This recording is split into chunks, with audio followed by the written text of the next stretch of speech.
Saudi আরবের Medina অঞ্চলে প্রায় 200 বিলিয়ন সৌদি রিয়াল ব্যয়ে 280টি উন্নয়ন প্রকল্প বাস্তবায়ন করা হচ্ছে।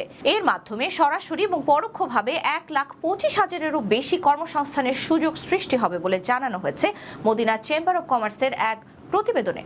2025 সাল থেকে চলমান এসব প্রকল্পের 80%ই বাণিজ্যিক খাতে রয়েছে। খাত ভিত্তিক হিসেবে বাণিজ্যিক খাতে রয়েছে 206টি প্রকল্প, বাণিজ্যিক আবাসন খাতে 25টি, স্বাস্থ্য খাতে 11টি, আবাসিক খাতে 10টি এবং শিক্ষা খাতে 8টি প্রকল্প রয়েছে।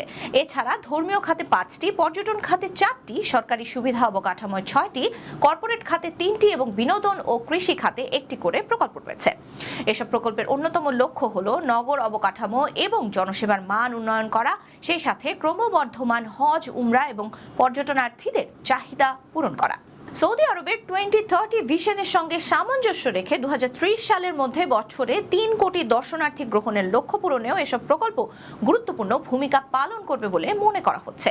একই সঙ্গে বিপুল বিনিয়োগের কারণে মদিনায় অর্থনৈতিক কর্মকাণ্ড আরও বিস্তৃত হবে এবং নির্মাণ, পরিবহন এবং লজিস্টিক্স, বাণিজ্য, পর্যটন, আতিথেয়তা, ক্যাটারিং ও রেস্তোরাঁ সহ বিভিন্ন খাতে নতুন ব্যবসা এবং বিনিয়োগের সুযোগ তৈরি হবে।